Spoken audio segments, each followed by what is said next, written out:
I was young, I had 2 pair of leaves. Besides that, the pinstripes and the gray.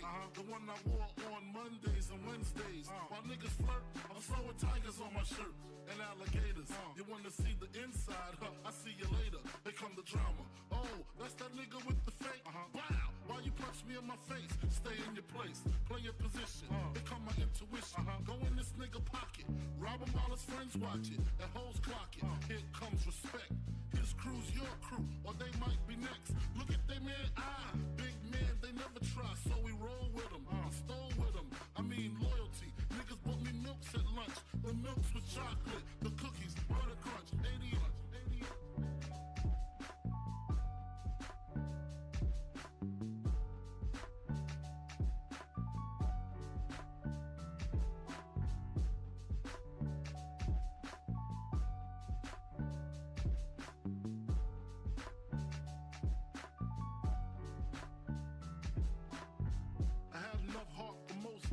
long as I got stuff from most of them soft. Even when I was wrong, I got my point across. They depicted me the boss. Of course, my orange box cutter make the world go round. Plus I'm fucking bitches ain't my homegirls now. Start stacking, dabbled in crack, gun packing. Nickname Medina, made the scenes, took my Ninas. From gym class to in-glass, pass off for global. The only nigga with a mobile. Can't you see like total? Getting larger in waist and taste. Ain't no telling where this felon is heading. Just in case, keep a shell at the tip of your melon. Clear the space. Your brain was a terrible thing to waste.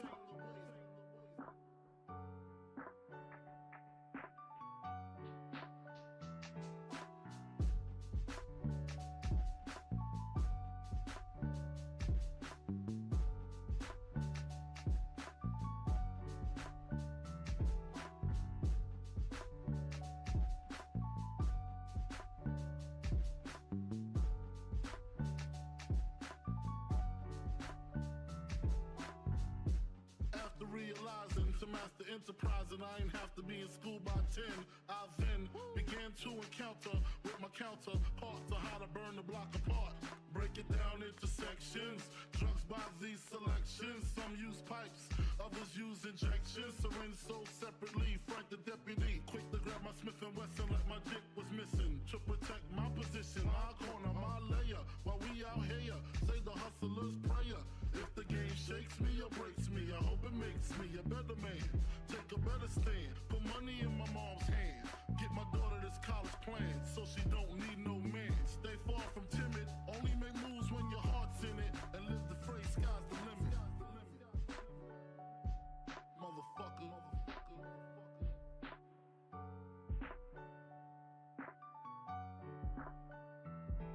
88.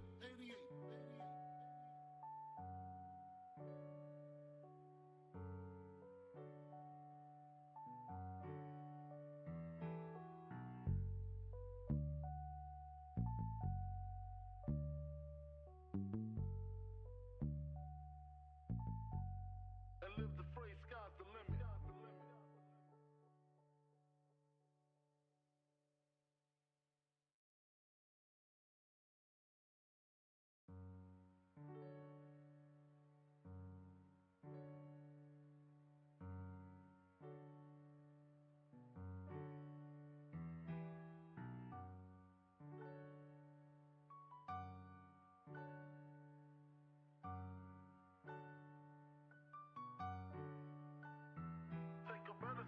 Put money in my mom's hand. Get my daughter this college plan, so she don't need no man. Stay far from timid, only make moves when your heart's in it. And live the phrase, sky's the limit.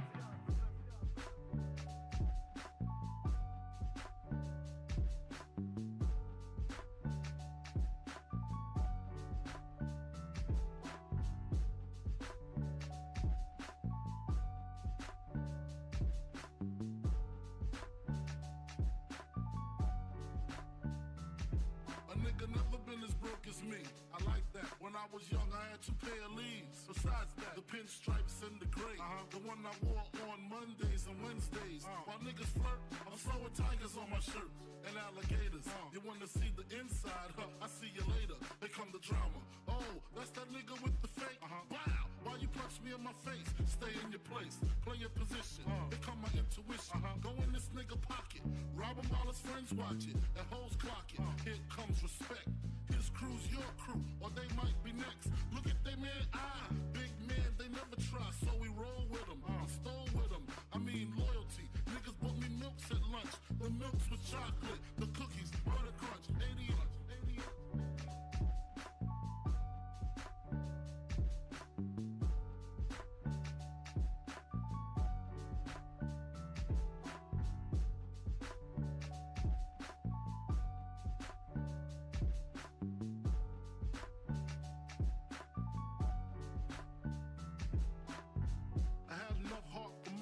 Long as I got stuff for most of them soft.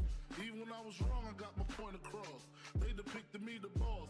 Of course, my orange box cutter make the world go round. Plus I'm fucking bitches ain't my homegirls now. Start stacking, dabbled in crack, gun packing. Nickname Medina, made the scenes, took my Ninas. From gym class to in-glass, pass off for global. The only nigga with a mobile. Can't you see like total? Getting larger in waist and taste. Ain't no telling where this felon is heading. Just in case, keep a shell at the tip of your melon. Clear the space. Your brain was a terrible thing to waste.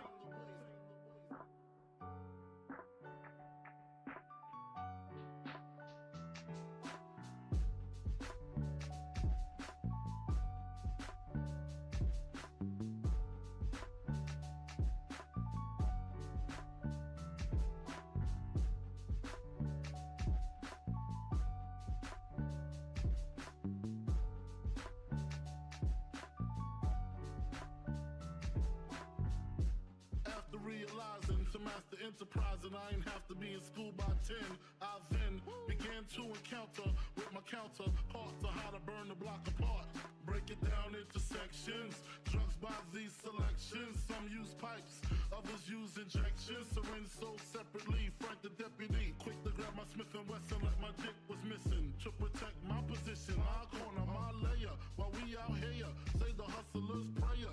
If the game shakes me or breaks me, I hope it makes me a better man. Take a better stand, put money in my mom's hand. Get my daughter this college plan, so she don't need no man. Stay far from timid, only make moves when your heart's in it. And live the phrase, sky's the limit. Motherfucker.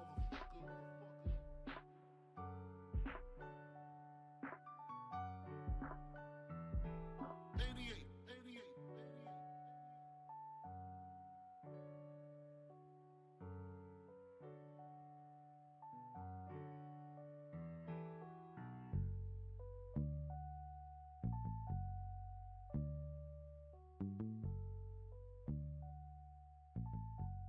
And live the phrase, sky's the limit.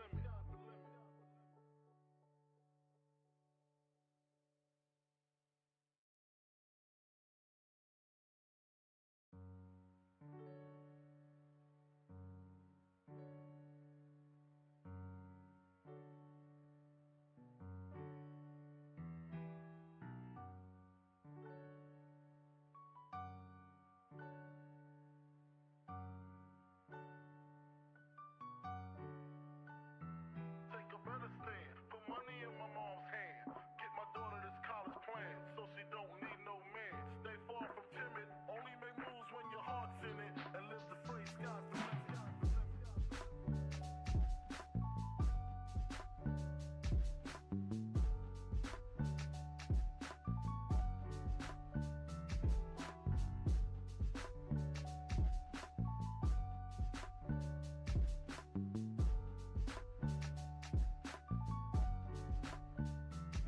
A nigga never been as broke as me. I like that. When I was young, I had 2 pair of leaves. Besides that, the pinstripes and the gray. The one I wore on Mondays and Wednesdays. While niggas flirt, I'm throwing tigers on my shirt and alligators. You wanna see the inside? I see you later. Here come the drama. Oh, that's that nigga with the fake. Wow, why you punch me in my face? Stay in your place, play your position. Here come my intuition. Go in this nigga pocket, rob him while his friends watch it, and hoes clock it. Here comes respect. His crew's your crew, or they might be next. God damn. God damn is right, man. God damn is right, bro. We're back. We're back with yet again another edition of Notorious Unscripted, bro. I just want to send out a huge thank you. Thank you to Tony Khan, man. Nice fucking going. Nice going, Tony Khan. You did all this to promote this homecoming edition of AEW Dynamite that we're going to talk about. And guess what? I don't even think they popped 800,000 viewers. I think it was a high 7 that they popped. So much for your promotion of AEW Dynamite Homecoming. Meanwhile, Jinder Mahal main evented Monday Night Raw and probably got double of what AEW Dynamite got this past Wednesday. Tony, bro. Another thing. So, I just want to talk about this first because it doesn't pertain to anything WWE or New Japan or AEW, but New Japan. It relates to. You saved one of your biggest returns that you could have done, and you let it happen in New Japan Pro Wrestling, and didn't capitalize on that for AEW television. Oh, so, rough. I don't know who made that decision. I know who made the decision, clearly. I mean, obviously we know it was Tony Khan, but I don't know how that happened. But goddamn, was that a boneheaded decision. Where's Jack Perry? When's Jack Perry going to show up? And it happens at New Japan Battle in the Valley. Don't you think that would have been maybe pretty nice for this stale-ass edition of Homecoming Dynamite you presented to us? I don't know how you feel about this, bro, and I definitely want to hear how you feel about this, but look, Jack Perry, so first of all, I just want to reiterate again, Jack Perry should have never turned heel. Imagine that Battle in the Valley return, if the last time we seen him, he was Jungle Boy. He had clean shaven face. He's wearing boots, he's wearing his regular trunks with his, Tarzan boots. And then he shows up at Battle in the Valley looking like that. That would have been fucking sick. Jack Perry looks epic. He does. He looks great. I love it. The scapegoat. Now, I'm going to, throw this out there right now, because when we do eventually come out with our scapegoats of the IWC shirt, I want to say that I was here for, I had that idea first, and Sir K can be here to back that up, but legitimately, he looked dope. I'm hyped for Jack Perry because you guys know, last year, I gave Jack Perry a ton of fucking flack because, not Jack Perry, I gave the booking of Jack Perry a lot of flack because, like I said, there was still more gas in the Jungle Boy tank, I think, and I think AEW jumped the gun because they had nothing better to do. But imagine if the last time we seen him, he was Tarzan Jungle Boy, and he showed up at Battle in the Valley with a big beard, looking like a badass. Imagine how much more epic that would have been. But what the fuck, Tony? Unfucking believable, man. But what are your thoughts on that whole situation? Man, first of all, the Dynamite absolutely fucking bored the fuck out of me. Like, you had 2 segments. One of them was just a copycat, we'll get to it, but one segment and just a bunch of meaningless, random, nothing Dynamite matches. Classic, boring AEW Dynamite. Boring is, it's like, this man hyped that Dynamite up for it just to be a low-tier ass episode of Dynamite. So it's worse because he hyped it up so much. If it was just a week and we got that Dynamite, we would be shitting on it, but not as hard as we're shitting on it right now, because that motherfucker hyped that shit so much on Twitter, trying to shit on WWE and Gender and the USA Network, when his network might even ditch him for them. So there's that fact that might happen. But just to put out that mid-ass show, that boring ass low tier D-level show of a Dynamite, and then you have Jack Perry go out there and debut in New Japan at Battle of the Valley. Well, not debut, but return or whatever over there. Dog, why? First of all, I mean, I have a feeling why he's over there, what they're gonna do with him, and who they're gonna have him face. But like, I don't. The scapegoat. No shit, you're the scapegoat. You are the reason that CM Punk is not in that company anymore. Like, people on Twitter are throwing around right now, well, you know, it was CM Punk that wanted to get fired, and that's just how. Yeah, CM Punk wanted to get fired. He got himself fired. But who took the bait? Who took that bait of beef? That idiot Jack Perry. He took the bait, fucking beefed with Phil, and got him fired. That's what it is. Yeah, Phil wanted it. I'm sure Tony Khan didn't want it, but he had to do it because Jack Perry egged him on. You're not no scapegoat. You committed the crime and you just did the time, man. You can't go out of prison after being convicted of a robbery where your fucking face is on the camera and be like, shit, that ain't me. It was you. We know it was you. So first of all, you're not even the scapegoat. You were the actual criminal in that situation. And second of all, we've been thinking about the scapegoat nickname for us ever since I had that argument with that bald asshole. So, come on. Very true. But like, what are you gonna do with him? You gonna throw him against Sonata to get his revenge? Probably. That's the only thing I can think of you doing. Oh, he's like, not even the anyone champ cares anymore. about that? That's the best part. Bro's not the champ anymore. He's gonna go get revenge on someone who's not even holds a title anymore. And what? Go lose another title shot over there, and then go back to AEW and complain. Like, listen, I like Jack Perry himself. I do. I didn't even hit. I hated the booking of the heel stuff, and I think it was way too early. But he truly had potential in that role. So it's like you're a good talent, and you have a lot of potential. What are you doing with it? And what is Tony Khan doing with it? You have him go off there to New Japan and rip up an AEW contract? Okay. I don't care. What do you do? Because he's just gonna go back to AEW at some point and do something. Like, so you're not ripping up your AEW contract. I don't understand, man. I don't get that. I think it's stupid as hell. And I think they fucked Jack Perry up completely at this point in terms of pacing. They have no. AEW is horrible. Tony Khan is horrible at pacing people. And Jack Perry's probably one of their biggest victims of it, to be honest.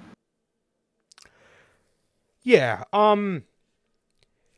So, yeah, it's at this the further it looks between either him or Wardlow, are definitely two of the biggest ones. But I will say, I do gotta agree with Logan here on this one thing. In terms of who's to blame for CM Punk's debut, everybody wants to throw it around. It's Jack Perry's fault. It's the Young Bucks. It's Kenny Omega. It's Punk's fault. I honestly don't blame any of them. I don't. I blame Tony Khan. So for anybody, and I mean, if from the talent perspective, other than CM Punk, the only person who I think is really to blame here is probably the Young Bucks. For me. Now, you know, in terms of from a talent perspective, for me, I gotta, like, I was talking to Logan about this yesterday, but in terms of the argument of like AEW chose CM Punk over Jack Perry, no, they didn't. CM Punk had holes dug by then. Jack Perry just so happened to be the last one. He just happened to be the straw that broke the camel's back. So Exactly. yeah, I mean, in terms of putting any sort of blame on him, I don't personally. That I think was just a marriage that was doomed from the start. Doomed from a couple months in. That is CM Punk and AEW. That's just me. But in terms of Jack, yeah, like I said, everything that he's doing, I love, except for the company he's doing it in. Why are you wasting a huge story that could be utilized on AEW television? And you put it on fucking New Japan, where you know that story's not going to be capitalized on at all. No. Jack Perry looked down that fucking camera and he said, "Too busy on Twitter to pick up my phone calls." You don't think that would have been gold if he would have grabbed the mic and looked back at gorilla position and fucking said, "What the fuck, Tony? Too busy on Twitter to pick up my phone calls? Well, now I'm here. So now what, Coke bitch? What, I mean, what?" You would say that last part. Like, what? Like, that would be perfect. Why are you wasting it on New Japan television? It's a complete waste. You know, I don't understand. He looks dope. The nickname's dope. Like I said, everything's dope. But the environment that he's in. Why is he wasting this in Japan? Why is he showing up in Japan and attacking Shota Umino? Wouldn't it make a little more sense? Sorry to cut you off. Wouldn't it make a little more sense if he attacked an AEW talent to, I don't know, try to fuck Tony Khan because he feels Tony Khan fucked him? Make it make sense. Like, what are you doing here, man? Seriously. I really don't get it. I really don't fucking get it. And at least, like, attacking an AEW guy to get your foot back in the door to AEW would make a little more sense. What the fuck are you attacking Shota Umino for, dude? It's not like half the fucking roster's in New Japan anyway. You got fucking Eddie Kingston, you got Will Ospreay, Jon Moxley, fucking Willow. You half the fucking roster's over there. I don't get it. But in terms of Jack himself, it happened. You know, he didn't want to listen to CM Punk, fucking whatever. Now, like, I do agree with Sir K in that sense, in the term of CM Punk threw that bait right out there, and Jack Perry took it. Jack Perry, he took the bait. He did. But in the terms of, like, people being, like, you know, mad at him or whatever, and AEW, you know, they're mad because AEW chose Punk over Jack Perry. No. CM Punk already had his own problems before Jack Perry. Jack Perry was just the fucking straw that broke the camel's back. Again, if we want to really fucking, if we really wanted to sit down and point fingers at people, I'm looking at Tony Khan and I'm looking at the Bucks and Omega for not wanting to sit down with the guy. You know what I mean? And because if that would have happened, who knows? We probably would have got Happy fucking Phil back in the locker room again. But, you know, They wouldn't fuck up for themselves. Yeah, I mean, you know, I know they were upset about his antics with fucking Ryan Nemeth or whatever, but dude, that doesn't fucking concern you guys. Fucking squash what you gotta squash, because we all know that was Punk's biggest fish in AEW, was his beef with those guys. And it never got handled, and we see how that went. And now people hate Jack Perry for a mistake that Tony Khan should have had fucking situated months before Punk even returned, before the all-out media scrum. This man, while Punk was out injured with that foot injury, that shit should have got handled then. He should have came back to AEW, and he should still fucking be in AEW right now doing fucking, I don't even know what. But that's not where we are, and I don't know, but that's where I sit in terms with Jack. You know, it happened. Jack Perry took the bait. It happened, and it is what it is. But in terms of just this misplaced anger on Jack Perry. I don't, I don't blame Jack in that sense. I mean, he took his bait, he got in his fight or whatever, spent his, fucking 4 months off, and that was that. But yeah, again, I'm hyped for what he's doing. I just question why it's in New Japan Pro Wrestling and why you're not letting a fucking story, a great story, play out on AEW television. I don't get it. Doesn't fucking make sense in the world. I don't get it, man. But yeah, so that's the shit regarding Jack Perry. But other than that, we're gonna go ahead and hit the intro for you guys, man, and we do have the quarterly All Elite crate to unbox here for you guys, man. So I'm gonna keep this right here until we are done. So what is going on, everybody? We are back with yet again another edition of the Notorious podcast, another edition of Notorious Unscripted, man. This is episode 178 of Unscripted, man. And with that, what is going on, everybody? And if this is your first time watching, as you guys do not know how the show works, every Monday we are on here with Notorious Unscripted after Monday Night Raw, and every Friday at 4 p.m. Central, we are on here with the news at 4 p.m. Central. If you guys did miss this past Friday's edition of the news, is WWE Monday Night Raw moving to Amazon? And Tony Khan goes off yet again on Twitter with a rant about Jinder Mahal. Tony Khan decided to absolutely throw strays at Jinder Mahal, and, we talked about it on Friday, but here come the classic AEW fucking meat riders with the fucking generational dynamite coming tomorrow. And we proceeded to get one of the fucking absolute biggest pieces of dog shit that ever aired on TBS television. Complete fucking horse shit was Homecoming Dynamite from Wednesday. We're going to talk about that in just a second. Other than that, if you guys did miss that, also we talked about Roman Reigns not showing up at Elimination Chamber, and boy, oh boy, is that fucking something, bro. But,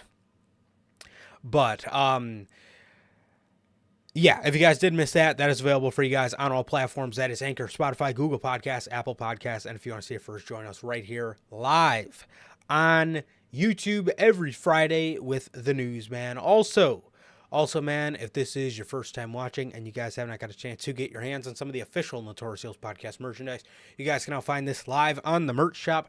That is bonfire.com. Link is at the top of the description of this very video and in either mine or Sir K's social media pages, man. And with that, you got all 8 of these beautiful, beautiful designs, the best in the IWC, available on there for you guys, man. You got the Chicago flag design, the Uncrowned Kings of the IWC design, the base logo design, the Riddler-inspired IWC's Best Kept Secret design, the Notorious World Order, the Chicago flag edition, the classic black and white, and the Wolfpack red. You got the Grand Slam design, the Scratch logo, and the only community that matters. You got all 8 of these beautiful designs, plus more available for you guys on the merch shop. That is bonfire.com. Link is at the top of the description of this very video, man. Yeah, and with that, if this is your first time watching, you guys do not know who we are here at the Notorious podcast. I am Johnny Mayhem, one half of the host of this very show. And as for the other half, we got my man Sir K here. How the hell's it going, man? It's going good, man. It's going good. Shit's just been going pretty smoothly, man.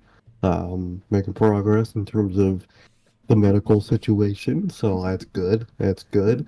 But other than that, man, I've just been chilling out, man. Got to watch Raw today, which is nice. Been pretty normal, man. Been pretty normal. Just waiting for this Royal Rumble weekend, man. I hope something doesn't make me miss it, because in a weird way I feel like there's a chance that could happen. I hope not. I really fucking hope not, because I'm excited for the show, man. But doing good, man. Like Durante always asks, how's life? How's the family? Life's good. The family's good. How's everybody doing in the live chat? And how's everyone doing in the replay, man? What about you? How you doing? I'm doing good, man. I'm doing good. Yeah, I'm doing good, bro. As you can tell from last Monday's Unscripted, I'm actually able to do the intro without at my normal pace, without having to move at a snail's pace. And yeah, so I'm doing a lot better in terms of, my health. Yeah, I'm doing a lot better, getting back to normal. So that's, great, obviously. But yeah, other than that, dude, nothing too much, bro. Nothing too much. Just waiting for Royal Rumble weekend and all those festivities. So that's always a good time.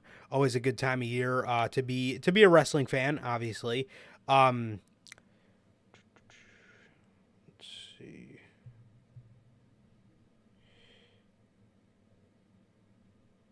So, let me. Okay, I believe it's up, but yes, other than that, I'm good. But another thing I wanted to mention really quickly was, let me just double check. Okay. All right. Okay. I believe it's there. I believe it's there now, but so another as Durante always asks, I'm good. Family's good. What about you, Durante? Logan, Bell, Pops, Matt, what is going on? What is going on, my man? Thank you for being here. And thank you all for being here, bro. But one thing I wanted to mention, the reason I had my head down was because I was just making sure it was in my bio or the link to this description. But one thing me and Sir K had the absolute pleasure of doing over the past week was we, for the first time in history, actually sat down with our boy Logan, and we got to record some content. We got to record some content, and yeah, dude, we got to record some content for Logan's channel. So the link to that is at the top of this description. The link to his channel should be at the top of this description. I believe it's there. So yes, if that's something you guys want to go watch, we did the AEW and the WWE pay-per-view tier lists for all their pay-per-views throughout the year, and we ranked them from S tier to D tier or whatever it was. But that was the first time that we've got invited onto somebody else's channel. So oh yeah, yes, of course it would be Logan's, because everybody else in the community has major fucking sticks up their ass. But yeah, who better to sit down with than our brother Logan? So thank you for giving us the opportunity to sit down with you, bro, and film some cool ass content. And it was truly a blast. Truly, it was really a blast, man. It was an honor to be on there, shooting the shit with you, bro. It was awesome. It was awesome, and I can't wait to do it again. And I asked his chat to do it on his video, and I'm gonna ask you guys the same things. I'm gonna ask you guys the same thing. I need everybody to bully this man Logan into getting a webcam, because when he does, you best believe you'll be seeing that man here on the Notorious podcast, man. So, yeah, man, for real, thank you for letting us on there, bro. So proud of you, man. And it was a blast to do. And yeah, for real, it was really a blast. I can't wait to do it again, bro. So again, if you guys do want to check out Logan's channel, link is at the top of the description of this video. You guys go check out his videos. He makes really good stuff. And he makes really good stuff, man. And if you guys do want to see your boys on Logan's channel, then you can find us in part 1 and part 2 of the AEW and WWE pay-per-view tier list, man. So, again, thank you for having us, bro. And, yeah, man. So, all right. The All Elite crate for the quarter. You guys know, unfortunately, Sir K did not get his yet, so I'm riding solo on this one. Yep. So, let's go ahead and open this bad boy up. I was supposed to get it delivered on Saturday, but my neighbor's dog got out, and the mailman couldn't put it on the porch, so, and I haven't even attempted to do it again yet, so, we will see. Oh yeah, it was Sunday and a holiday, that's why, okay, I just realized that, so I'll probably get it tomorrow. Fun. Probably, man, probably. So without looking at the goods, we got the card here. Let me get all this shit out of the way first. So we got the card here, the Revolution 2024 crate menu. Without looking myself, I'm going to show you guys. So there we go, Revolution 2024 crate menu. And here are the spoilers for what's in the crate.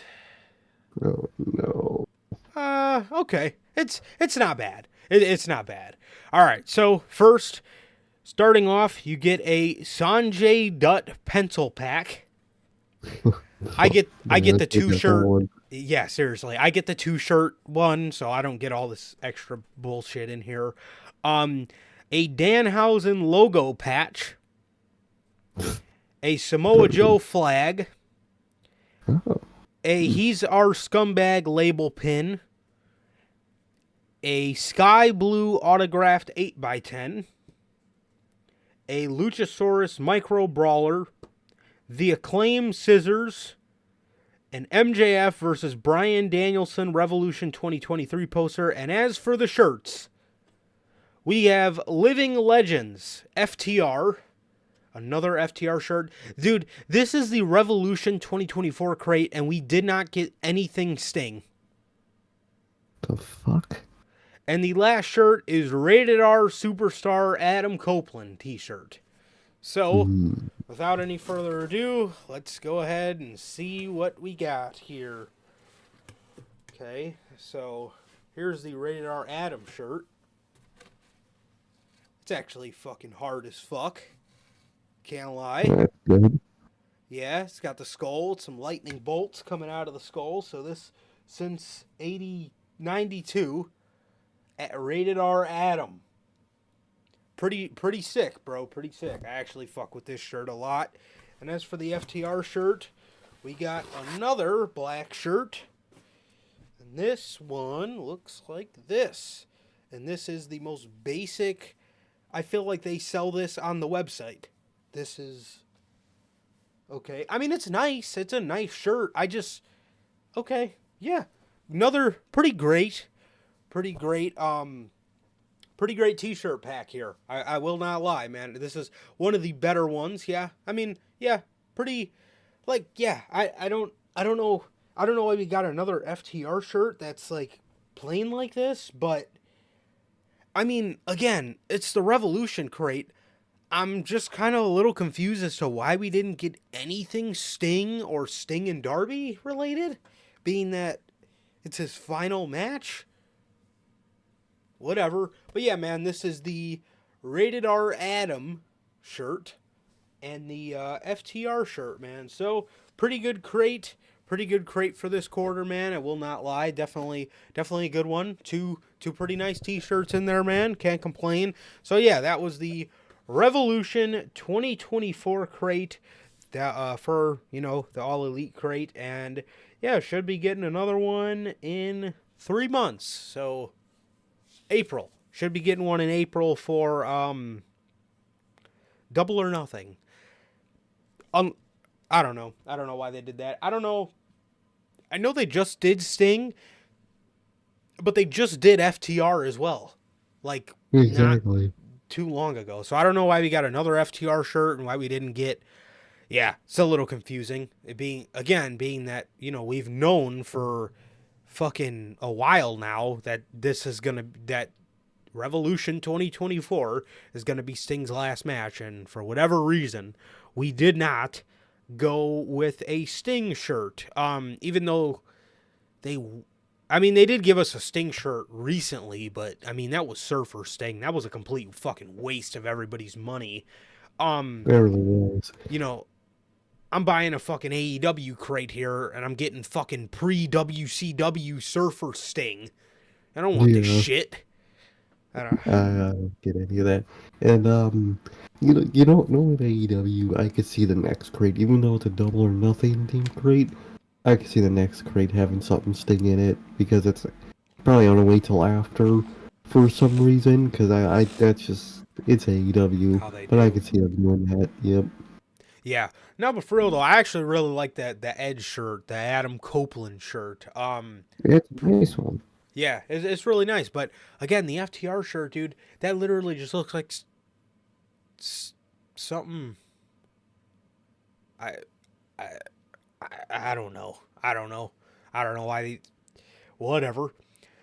Whatever. But otherwise, that's your All Elite crate for the quarter. And yeah, pretty nice, if I do say so myself, man. Pretty nice, man. So, Homecoming Dynamite. Yeah. Jesus. So, we open the show with Adam Page versus Claudio. This one was a pretty good match. Kind of random, if I do say so myself. It seems like we should have got this, I don't know, when the BCC and the Elite were feuding with each other, but whatever, what do I know? We're just fans, we can't really have opinions on this stuff, Oh yeah. because we're not in the business. But, yeah, again, kind of random, but, pretty cool exhibition match. Yeah, two really good people in AEW. So it was just a regular exhibition match. Can't complain. It was pretty good. It opened Dynamite. It was a pretty good open to AEW Dynamite, and yeah, that's pretty much all I gotta say on that one. Yeah, it was decent open. Gonna hear this a lot, but it was a good match on Dynamite, and it was a match on Dynamite that we got. Because we got many of them that night.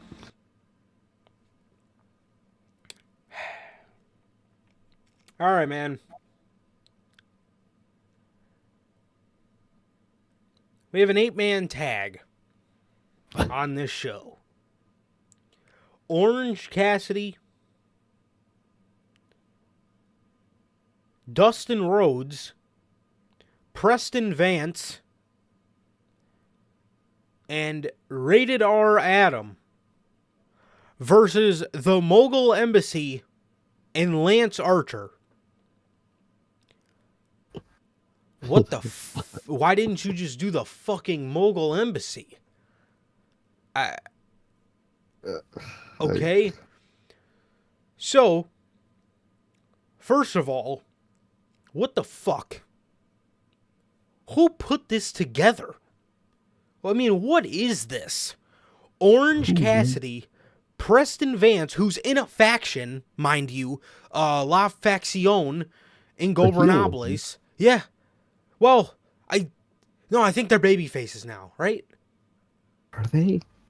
Who fucking knows? I don't know. You don't know. I don't fucking know. Who fucking knows? Not the point. Anyways, so I told you, so I can tell you. Orange Cassidy, Rated R Adam. Oh, and also, Orange Cassidy is in a group. Adam Copeland's in a feud right now. Yeah. And Dustin Rhodes. What? Who the fuck put this together? And again, we have the Mogul Embassy, Gates of Agony, Khan and Leona, and Brian Cage, with Lance Archer. Lance Archer, who's in a group with the Righteous, and the Mogul Embassy, who's in a group with Swerve Strickland. And hold on, I know what you're going to say. Oh, they can't put Swerve in there because he can't lose. Well, whose fault is that? Because if my memory serves me correctly, there was another member to this group that they could have put in here if they needed him. And who was that? That was, what was that guy's name? Was it Mr. Backstage Politics? No, I don't think that. Oh, that's who it was. It was A.R. Fox. Why did they take him out the fucking group, man? Are you fucking stupid? Yes. And then the best part, right? So Preston Vance, to be honest, this felt like more of like a Brody Lee tribute show than an AEW Dynamite Homecoming. I felt more in my heart by watching Preston Vance and Anna Jay come out and fucking Rated R Adam come out with their Brody Lee gear than I felt throughout this whole show. Oh, 100%. I mean, dude, don't you think making Brody Lee proud to be putting on a fucking good episode of AEW Dynamite? I mean, you're putting on this shit. I mean... I know. Look what happened to his fucking group. You think he's proud of any of this? Fucking God bless him, man. God fucking Lee. So, the best part is, the Mogul Embassy, who again, used to have 5 members. Now they have 4. You could have easily used AR Fox and just put him on the fucking Mogul Embassy side. So, at the end of this match, I shit you not, they announce on Collision, it's going to be the Mogul Embassy, the Mogul Embassy, Cage and Gates of Agony versus Lance Archer and the Righteous. Why? So what was the fucking point of them teaming together on this goddamn show? What the fuck?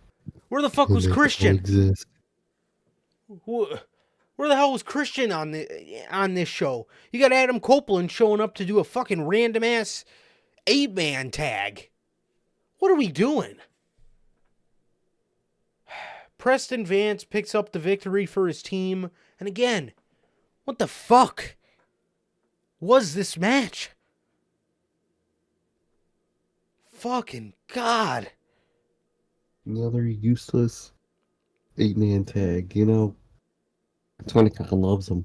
He's always loved him. A useless multi-man match, but as of late, they just been getting more and more just random slop just thrown together for Dynamite. I don't fucking get it, man.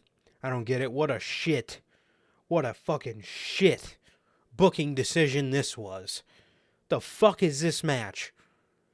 You got fucking Lance Archer teaming with the Mogul Embassy when you had a guy a couple months ago in that group, and that same guy is probably hanging out backstage doing fuck all. The fuck are you doing with AR Fox? Fuck. Completely ridiculous, man. And yeah, I'm still talking about AR Fox not being in the Mogul fucking Embassy. One of the dumbest decisions that man has ever made in his company. And fucking AR Fox fucking walking around wrestling in a shiesty, and you didn't think that was gold? I mean, come on, dude. Anyways. And next up, Samoa Joe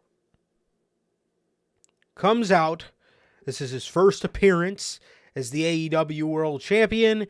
And AEW made it very evident to me, I don't know how you felt about it, to me and to everybody, that Samoa Joe will not be the AEW World Champion for long. Probably not. I could see it being one of those shorter reigns.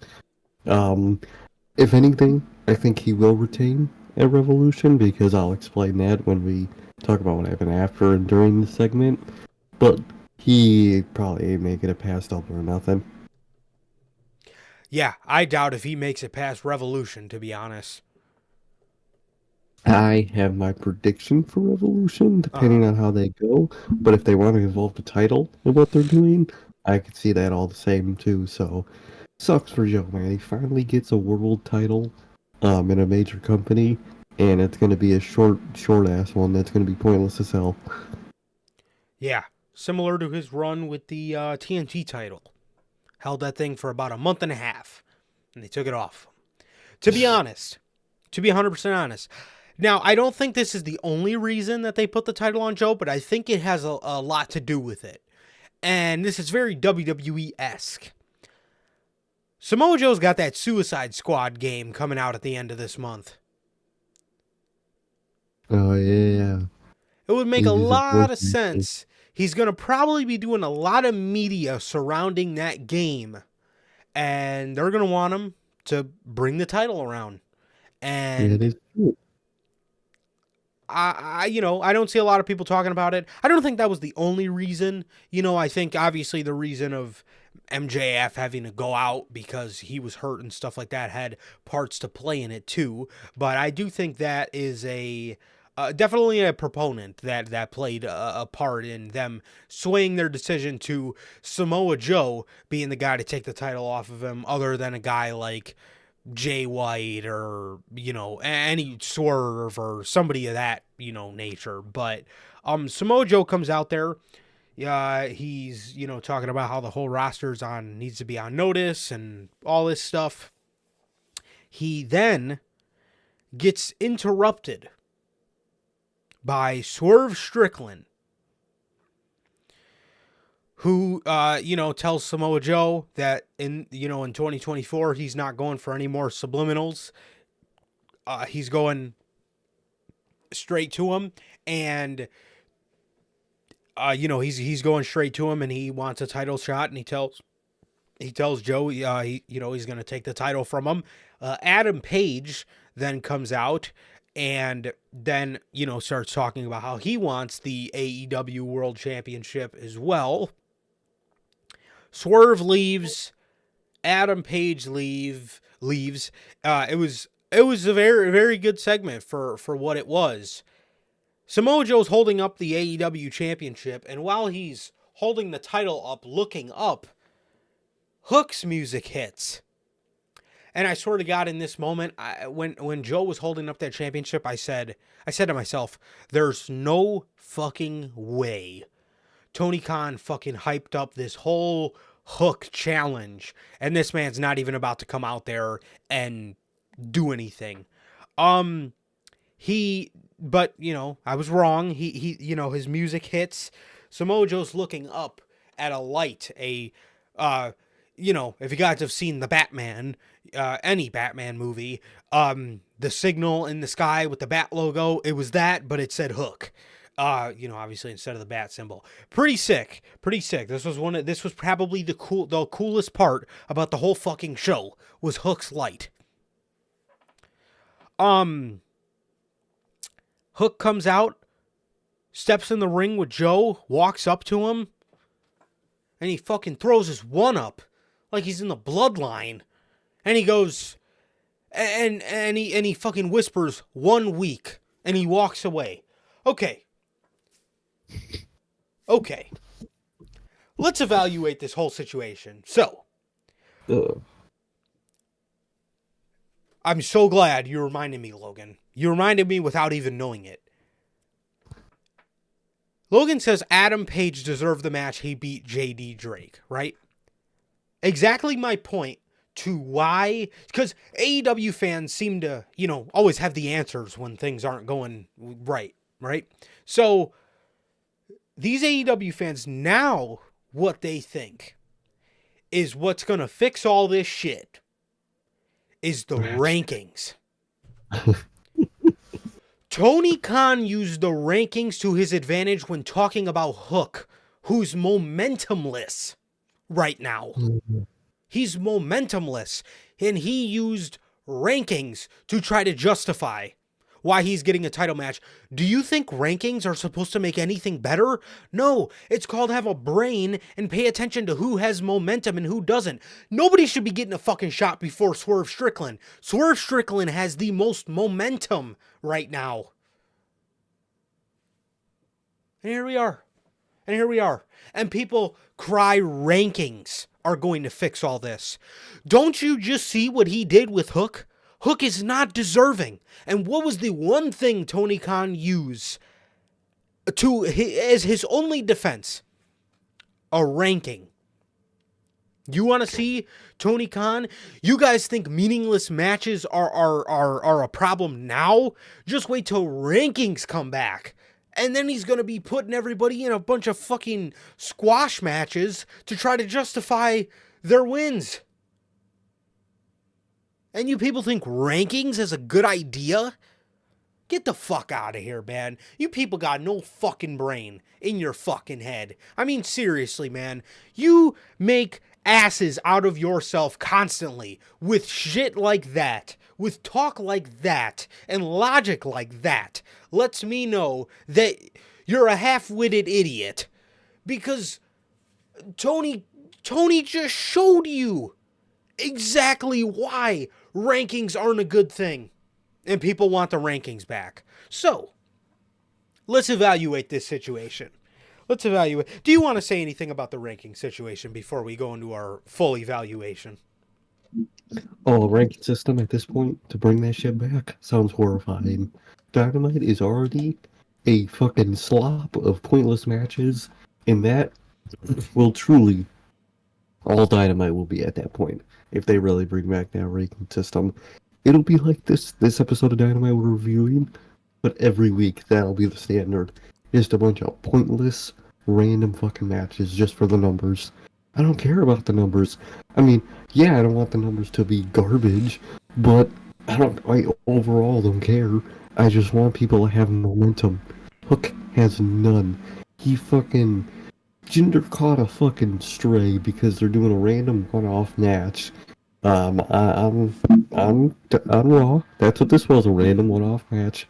When that is literally all Dynamite is, half the time. Random one-off matches, but it's bad when they do it. But it's phenomenal, and then the dream match when you do it, I don't care either way. I don't care about Jinder, and right now, I don't care about Hook. And I really don't care about Hook after that. Was the entrance cool? Yeah, that was cool. Glad they're gonna do that now, that's a cool way to do it. But guess what? Dude's got no momentum. Talking about 1 week to what? You lose? And fucking... And you're off to fucking... Yeah, and then you... 1 week till I lose and I'm off television for the next 8.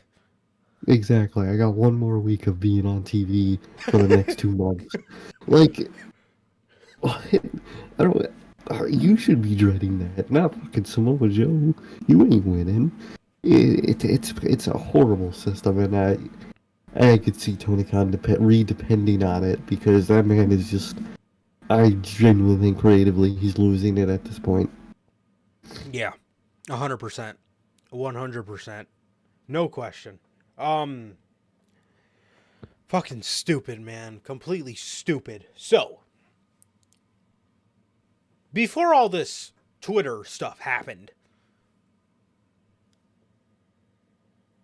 I said to myself, okay.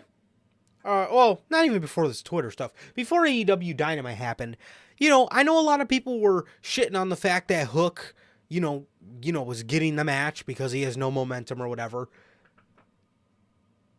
Me, personally, I said to myself, okay. This is cool because we can get Hook actually swimming with big fishes. Finally. We can get him around main event guys. We could get him feeling like a big deal in AEW, right? Letting this guy swim a little bit, letting him, flap his wings and fly out of the nest a little bit, fly out of the fucking AEW fucking Rampage nest a little bit, right? So I'm saying to myself, I'm like, oh, okay, I know a lot of people are upset about this or whatever, but, hey, it's probably never going to happen again, so while we're here, let's let Hook swim with the big fishes, at least for a little bit, right? And what the fuck does AEW do? They have this fucking guy come out there after the other 2 main eventers left.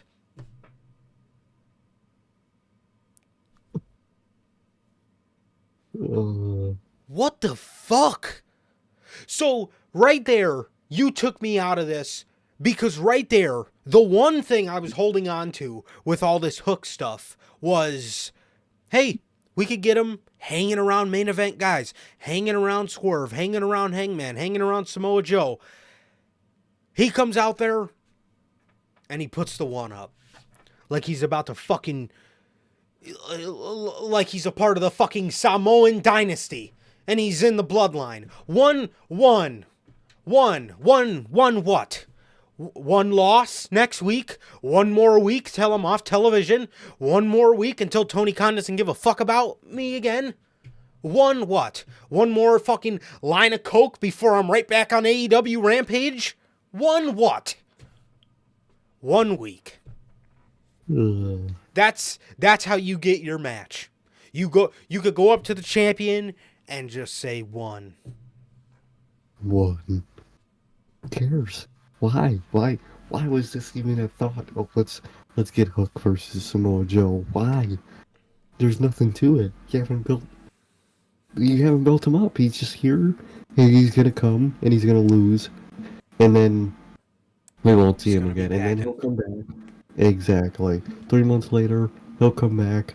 Commentary will say that he's one of the hottest rising stars of the future, and we're gonna see him for 2 weeks, and they're gonna be gone for another 2 months. It's the same thing with Hook, Daniel Garcia, Ricky Starks, fucking so many of those younger talent that they have. They use them all sparingly, and every time we see them, they hype them up as the fucking future.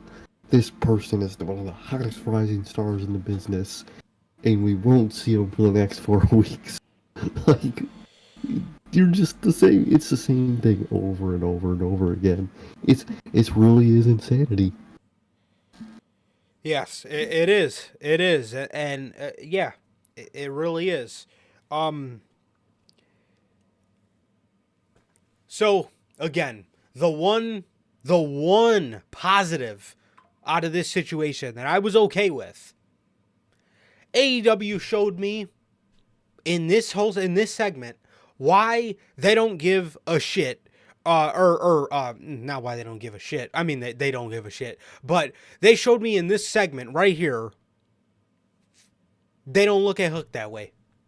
So what was the point of having him call Samoa Joe out in the first place? Because you showed me you don't believe in him either as a main event caliber guy. Because if you did... Out of spite. Seriously. Because if you fucking did, you would have had him out there when everybody was doing their entrance. You know, everybody's coming out to challenge the champion. Why did Hook wait? What, is he scared? Are you like, what the fuck? Are you scared he's gonna fucking drown in the star power of the other guys? Which right there tells me that A, you proved everybody right on social media that said Hook hasn't been built up to that point, and B, you showed me yourself you don't care about it like that. So you proved everybody else right, and you made a fucking idiot out of yourself, Tony. Yep. And worst part about that, guys, this segment was the best part of Dynamite. That's the worst part about all this. This is the best part of Dynamite this week. That, the most fucking talked about, most confusing, illogically booked segment, was the best part of AEW Dynamite. Come on, man. Come on. Yeah, Hook's main eventer. He's a rising star. So we'll send him out there after the other fucking legitimate stars of AEW leave. Way to make him look like a fucking bum. Fucking unbelievable, dude. You can't make this shit up. Oh. Speaking of can't make this shit up, Sammy Guevara and Ricky Starks. Bro. What even happened? Like, this man, I'll tell you what happened. yeah. This man, Sammy Guevara, got a clean victory over Ricky Starks. The one half of the AEW World Tag Team Champions.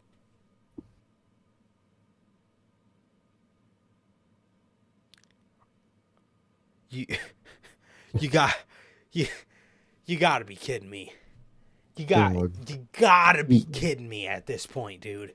You gotta be just giving them to Triple H. You have to be. This gotta be like your gift to Triple H, man. Yeah. You can't think that this man wants to stay with this company, bro. Ain't no way that man Tony Khan is thinking, I got Ricky Starks to re-sign. He's got them tag titles, man. He's losing to fucking boring Guevara over here. He's gonna love me. He loves AEW. What? You got Ricky Starks losing to a current Sammy Guevara? What the fuck? Tied to the hip of fucking Chris Jericho? What? Why? Why is he beating him? First of all, why are they the tag champs? Second of all, why is Ricky Starks getting beat by Sammy Guevara as a tag champ? What are you doing here? I don't know. I don't fucking know. And to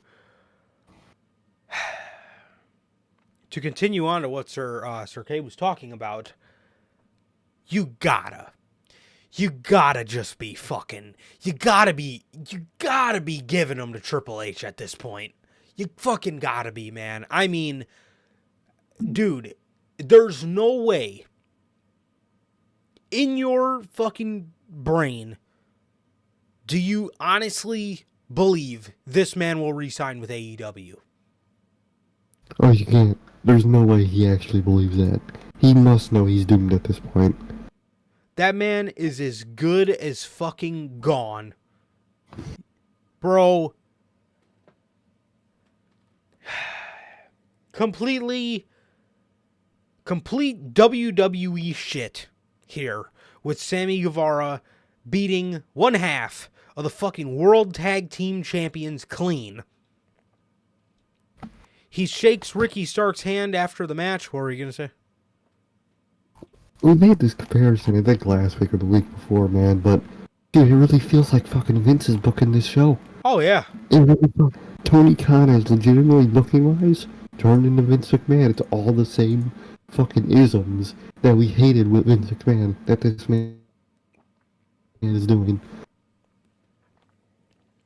Got another one. Got another one coming up. So, Sammy Guevara is shaking Ricky Stark's hand after the match, and Big Bill comes out there, and he starts attacking Sammy Guevara. This would then lead Chris Jericho to come out and fight throughout the crowd with Judas on to drown out the boos. Again. Just TV for a little bit, dude. Literally. It's not easy. Twitter will forget. They will. They literally, So, Jesus Christ. Man, I knew this was gonna fucking happen. Talking about fucking Chris Jericho. So, typical.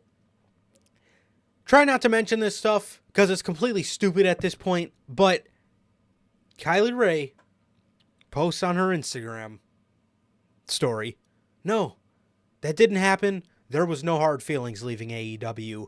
But people look past that. They fucking took her little heart comment thing. Now everybody hates Chris Jericho. Now the guy can't, now everybody fucking hates Chris Jericho. Listen, he tried to, I don't know what the fuck he tried to do. He tried to rizz up or whatever he had going on. It didn't work out. She denied him. I mean, I hate that I have to say this, but I mean, it's not like it's not like he forced himself onto her. You know what I mean? He tried to rizz up. She denied. She left. She wanted to leave the company. She left the fucking company. That's it. What?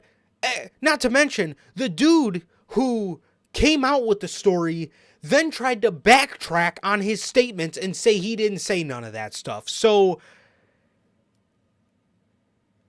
it's fucking, it's typical cancel culture. And then you got fucking people pulling up random interviews. See, this is how I knew Jericho was an asshole. What the fuck does this have to do with anything? Like, people are talking about, Sir K was telling me a couple days after it happened, people are, like, pulling up his interview with fucking Nancy Benoit's sister. Like, what the fuck does that have to do with anything? Like, what, like... Dude, I hate when people do that when someone gets canceled. Oh, I always had a bad feeling about them. I never liked them. Here's this random clip of them doing something weird. Fucking how long ago? Like, yeah, is that shit weird? It's fucking weird, but like, what does it have to do with this? This does not correlate at all. No, it doesn't. Or like, fucking, again, the guy that tried to out bro didn't even do it because Nick Hausman did not say any of that stuff because he was concerned for anyone's safety. Nick Hausman did that because Nick Hausman was mad because he got involved in an argument that didn't even have nothing to do with him. Exactly. He got mad. He dropped some information he probably couldn't drop. And he's backtracking. He's like, well, I didn't mean it like that. You know what you were saying. Yes, you did. You just did it out of anger. You weren't supposed to reveal that, probably. So, no. Like, you're not backtracking. You're just trying to not look like a prick. But you already do. It's too late now. You're not a good person for revealing that. Whether it happened or not, you're not a good person for revealing that when someone doesn't let you reveal that, first of all. Second of all, Twitter already hated the guy for years now, because of his fucking wife or something. I always see people mentioning that they hate Chris Jericho's wife. Oh, so, fuck? What? I think she was at like some...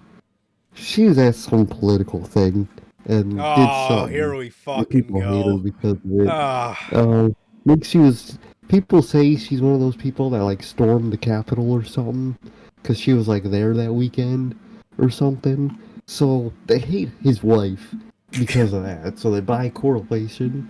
They hate him anyways. Twitter hated this man for years, but it was one of those like Twitter political hatred. But now they have their own fuel to that fire. But like, it's gonna blow over in half a month. You know, it's Twitter. They're already barely talking about the Kylie Ray stuff anyway, so could have just waited a few weeks, put him back on TV. Never even happened.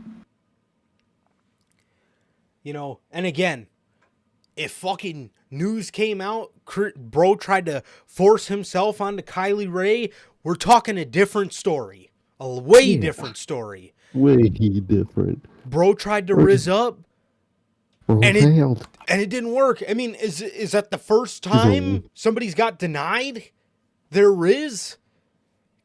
No. Like, yeah, he's probably trying to throw a couple title shots in there for her if he did it, but like, that's kind of how most major media outlets work. I mean, how many times did that happen with Vince and his camp? We know all about that shit with Vince and his people doing that. It's not like it's a new thing that happens. You know, is it weird? Yes. Thing about Vince thing about Vince though is the forcing himself onto people does. That Vince is worse, a million times worse. But like, it's not a new thing that happens in any type of showbiz. That's what everyone says when you get to Hollywood. You got to do all these favors to make it. It's what Hollywood is. It's a bunch of fuck shit. It's always been. People just thought AEW was different. Apparently, Chris Jericho was built different back then, to where he was getting rejected, man. Bro got rejected, signed a couple NDAs, and that was it. And now they gotta fucking play Judas because people hate the man. Ugh. So, again, and this is coming from us, who, you know, we just told you where we stand on this situation, and still, I will sit here and say, take this man, Chris Jericho, off of television. Not as a punishment. Let this shit blow over, because it's never gonna fucking, it's never gonna end with this shit. And when you do stuff like that, playing his Mhm. music for the whole thing to try to silence people, it's only gonna make it fucking worse, dude. And not Exactly. even looking at any of the Jericho controversy, just Sammy Guevara reuniting with Chris Jericho again, like, for the Oh, love of trash. fucking God, dude. I mean, Like, this is like the 6th time they've done this, these two reuniting. oh, that's all they do. They get mad at each other, and then they make up at the end. Every single time. I'm sick of it. It's horrible storytelling. Sammy Guevara has been stuck for years under the same character, but like, just take the man off TV for a little bit. You're just making it worse because people say, oh, damn, they're just fucking doing this to ignore that. That makes it look worse. Just take him off TV. People forget. Yeah, when he comes back, Twitter will have a fit for a day or two, and then you'll never hear about it again.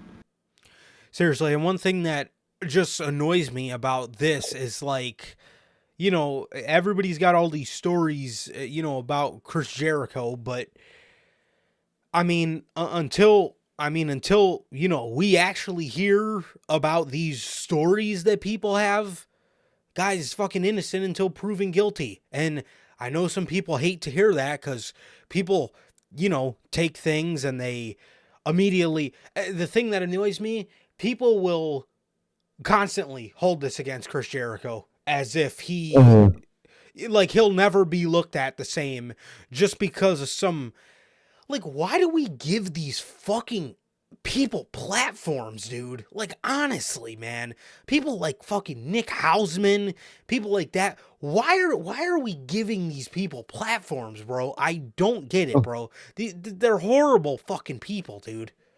literally all the fucking wrestling journalists are just a bunch of little kids. They learn stuff, and they just, first of all, they gather sources, which Here all we go. suck, by the way. No matter the company, all their sources blow dick. They tell them this shit, and they post it as in fact. It's fact. Oh, Yep. this person's winning this title tonight. That's a fact. I got my source. They told me it's happening tonight. Doesn't happen. Well, maybe my source was wrong. You can't blame me for just reporting what people tell me. Yes, I can. Because you know what people are telling you. Don't report it as fact. Report it as someone telling you that this could happen. But you They, don't. yeah, And they then do. And then when you try to rebut them, then they get pissed. they get pissed. And then YouTubers, me, you, Logan, JD, we talk about this stuff from these sources from these journalists, and it ends up being wrong. And the community, the wrestlers, they're mad at the YouTubers that post it. Why are What you was mad at us? what Why are was you mad that? at TV? What was Dax saying the other day? These miserable podcasters. Yeah, like your boy Matt Hey, Coon. you! Yeah. You're the miserable podcaster, bruh. Yeah, I know you hate being backstage at fucking Collision. No one gives a fuck about Collision. You don't give a fuck about Collision, I'm sure, at this point. You're the miserable podcaster, Mr. Dax. But, like, we're just fans. I'm just talking about what I like. And I just we have a news episode. We report on what Sean Sapp, what Meltzer, what this person, what Nick Hausman says. Am I talking to fucking sources backstage? No. No shit, we're not. Guess what? I ain't going to get shit wrong. It's you idiots. So why don't they go after those fucktards? Half I the don't time get it, dude. half the time in our predictions of things, we get shit right more often than not. Because We like predict you better than them idiots. look at tonight, for example. How many posts did you see? Oh, Jinder sources are saying Jinder's gonna win and Damien's gonna cash in on Jinder. What happened? What the No, fuck happened we're tonight? massive pyro for Raw tonight. Yeah. Nothing. Nothing. Not an ounce of it. It's like you people report this shit as fact, and it's not fact. You people suck. These journalists are some of the fucking most idiotic, unprofessional idiots I've seen.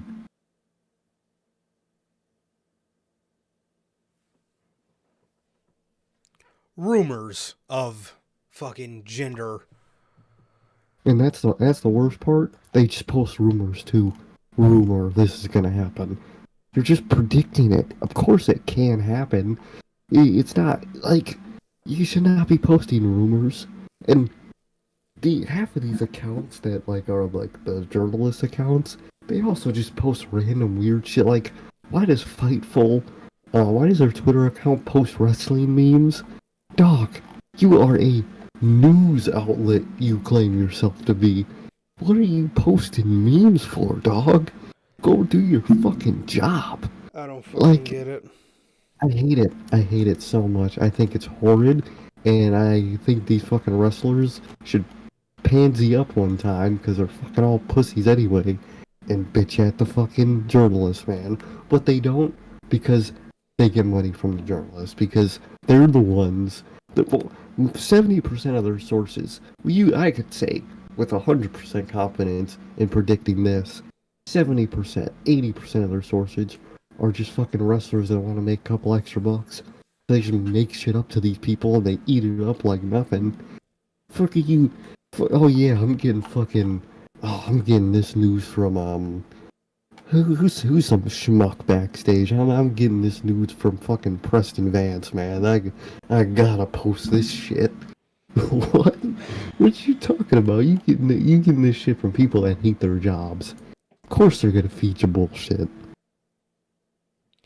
Seriously, bro. Seriously. And again, tonight was a fucking huge example of it. Tonight was literally I seen one account. I can't remember which fucking account it was, but they were talking about the whole massive pyro thing, and in the fucking comments, somebody said something gender pins Seth, then Priest cashes in. Motherfucker comments with looking eyes. What the fuck? Dude, hey, if you are a news media outlet, you should not be using emojis. Fucking something big coming, eyeball emoji. Yeah. What the fuck are you posting, you dumb fuck? What the fuck? Delete that shit. And, oh, I hate them. I hate them so much. They just fucking seethe me with anger. It doesn't Because make we're any the sense. bad guys. Oh, yeah. We're the fucking, what did that ball ass call us? We're the fucking ignorant assholes. You're the ignorant asshole. Yeah, you guys. You're just fucking just posting whatever makes you a fucking couple bucks. Seriously. We're a bunch of losers. Seriously, Mr. fucking wannabe Triple H over here, Eric Young. Fucking bald asshole. Fucking idiot. Maybe if you looked at the story we were running, then we wouldn't be ignorant assholes then. Idiot. No, man, it doesn't fucking make any sense, man. You know, putting looking eyes, you know, they're posting rumors and shit. What the fuck? What are we doing, bro? So anyways, yeah, man, I mean, you know, and, you know, I get you don't want to take Jericho off in the middle of his feud or whatever because, you know, then might come off as something it's not. I could see that being a concern, but I'm telling you right now, after that tag team title shot and after they lose that, you gotta take them off for a little bit, man. Literally, just keep them off for like 2 weeks to a month and let it just blow over. Yep, and let people miss him because even before all this stuff, I mean, again, the guys going stale. You know what I mean? God, I don't know. It makes no goddamn sense. But back to the insulting their audience's intelligence. This fucking guy comes out here and is fighting the whole time in the crowd, and instead of facing the noise, they keep playing Judas to drown out the boos. Again, is this fucking Vince McMahon booking the show? It really does fucking feel like it. That is some Vince McMahon shit, if I've ever fucking seen it.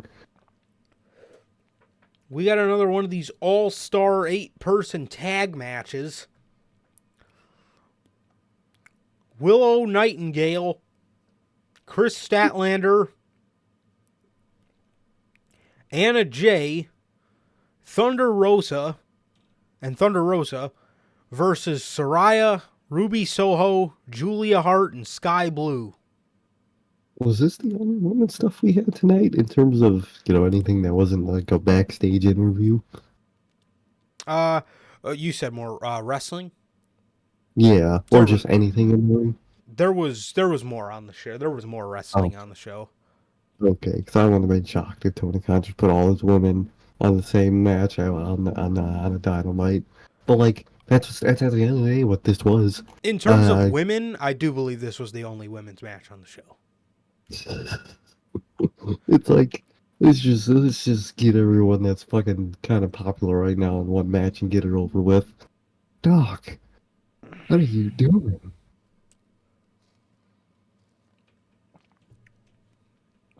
So, Anna Jay wins. She uses the Queen Slayer on Sky Blue. Yeah, and that was that. Anna Jay was crying after the match in one of their media things, one of their media promos, and she talked about how she feels like she's getting that fire back, that fire that she hasn't had in a long time. It's amazing what seeing Dynamite time can do for you. And what does Tony Khan do? He immediately blows his load and gives her a fucking TBS title match on Battle for the Belts, or whatever the fuck it's called, a Battle of the Belts, and she loses. So gone is that fire. Put out fucking faster than fucking Tony Khan's white powder lasted on the table. Exactly. Just blows the load with the match. And you put it on your most useless event you have every year. Golly. That was that. There also was a backstage segment with Tony Storm. Roddy is out here facing Roddy's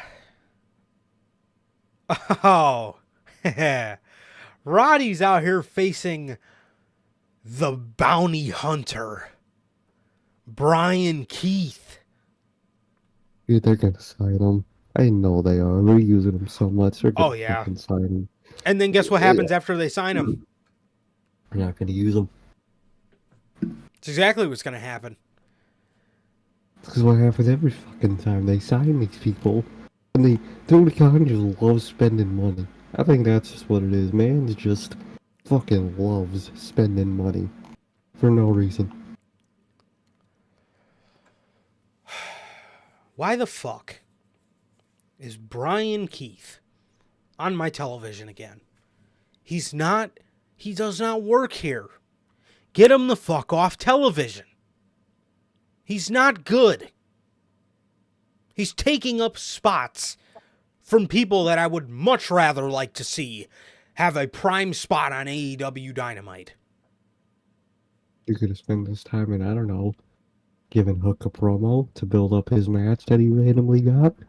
But no, just sign some random just put some random unsigned talent on television.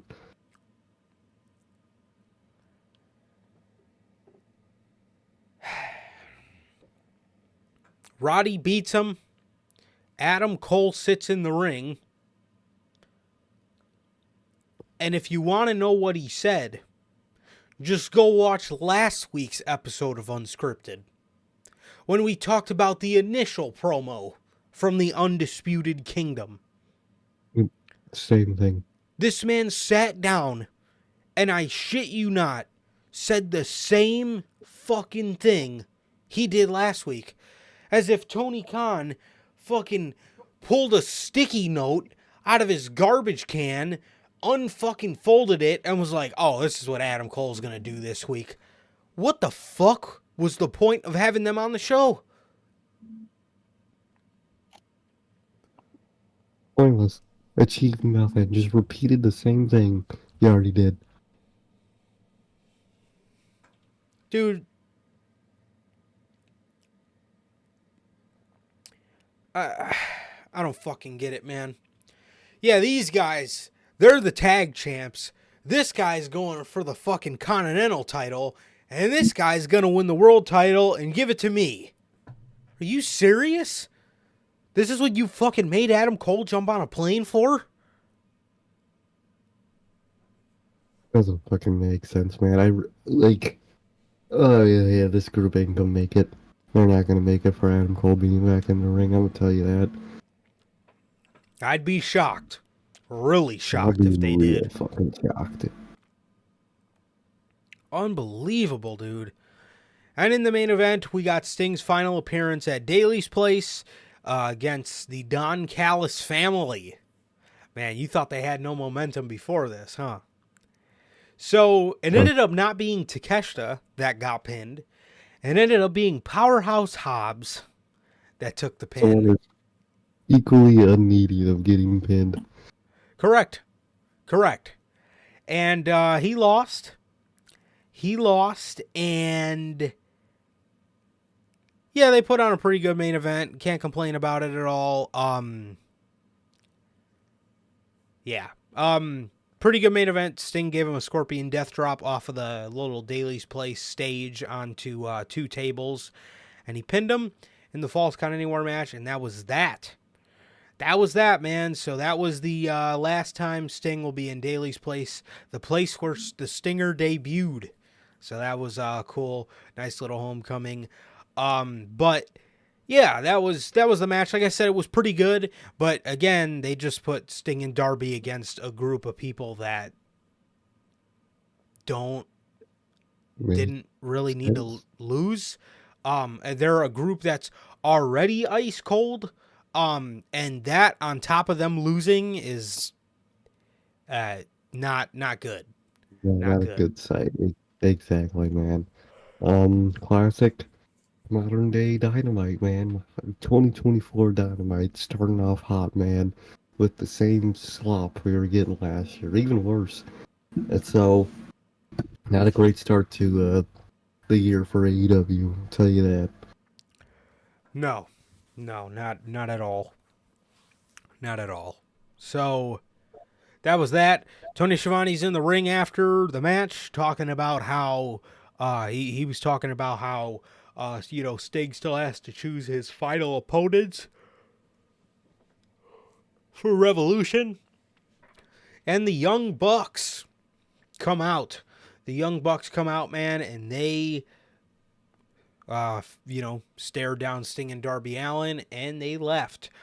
Everybody, damn near every fucking body is upset about that, and I don't understand why.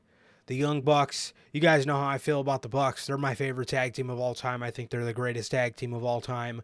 The Young Bucks they haven't faced Sting, and again, I don't know how people could throw the who made that call. Who do you think? I mean, honestly, do you really think Tony Khan fucking pulled a Vince McMahon? I mean, at this point, I wouldn't be surprised, but do you really think, at the end of the day, Tony Khan's still a very nice guy, and do you really think he's gonna let Sting face fucking who he wants? No, Tony Khan's a nice guy. He's gonna let Sting make that call. Exactly. They've been saying that the whole time for the last 4 months. It's all, yep, that's because Sting wants this. They've been saying that every time. Literally. We talked about it Friday, but I initially wasn't very happy about it, but the more that I thought about it, the more it makes sense, and the more I'm really excited about that last match with the Young Bucks. Yeah, I don't understand, man. I don't understand. I first was like, oh, I was a little just kind of taken back that it wasn't Darby Allin. And I was just like, okay, that's kind of lame. And then the more, like I said on Friday, dude, the more I thought about it, I thought to myself, the more I thought about it, I thought to myself, the Bucks are going to make him look great. The Bucks are going to make him look great, and there's no better team on the planet that is capable of carrying another team to a good match than the Young Bucks. That's a fact. And yeah, so for that, I'm cool with it. I seen a lot of people saying, oh, it's in North Carolina. Why don't they just go with FTR? Who the fuck Please. wants to see that? I don't want to see that shit right now. Already got that before. Seriously. Yeah, exactly. We got that before, and No. Like, just, it's not yeah. a good final match. It's not. I don't want them hogging this man's career at this point. Those career shills. Yeah, seriously, those fucking career riders. I don't know, man. I don't know. So that was AEW Dynamite for the week. What a shit week of AEW Dynamite. Yeah, horrible. Absolutely, Very. absolutely atrocious was this week of Dynamite. Yeah, very bad fucking week.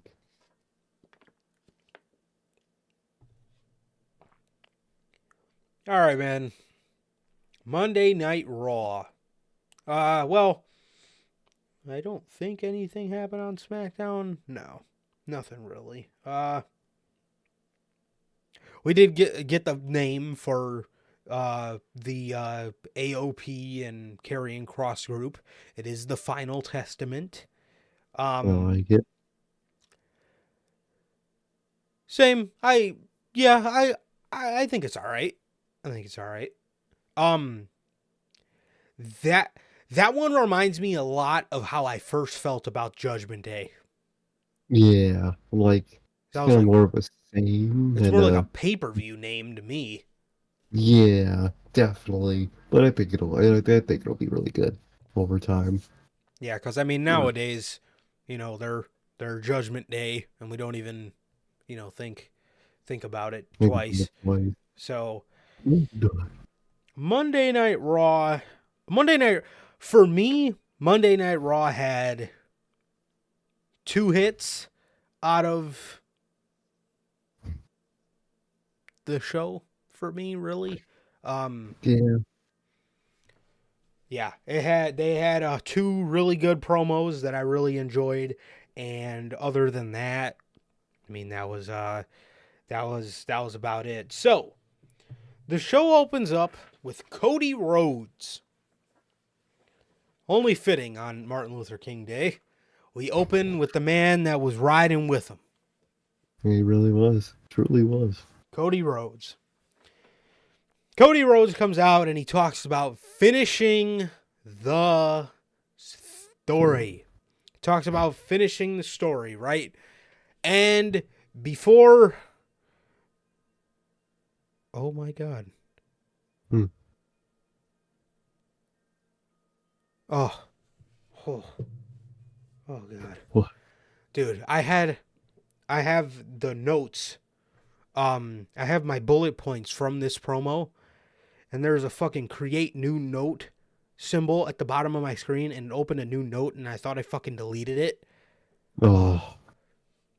God damn. Well, good thing you didn't. Yeah, for real. No kidding. Okay.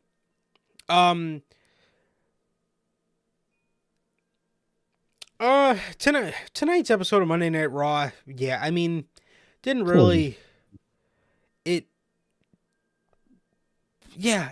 really had 2 hits for me, those 2 promos, and we'll get to those. But and the main event was actually pretty decent. So I'm not gonna lie, I didn't really pay much attention to the match itself for the main event. I mean, at the end of the day, it is Jinder. The memes were hilarious, but it was Jinder on my TV, so I wasn't paying too much attention. very true, very true. Oh, 3 promos. I did forget about the Gunther promo. Oh yeah, that one's okay. All right. That was really good. So Cody comes out and he talks about finishing the story.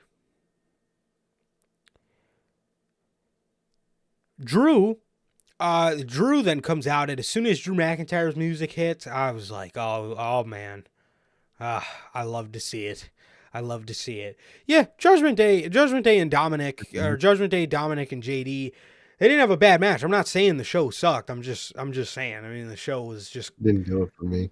yeah. I mean, same. I kind of just felt yeah. I mean, I'm not saying the show sucked. I'm just saying it really only had 2 points of like 3 points of high intrigue for me.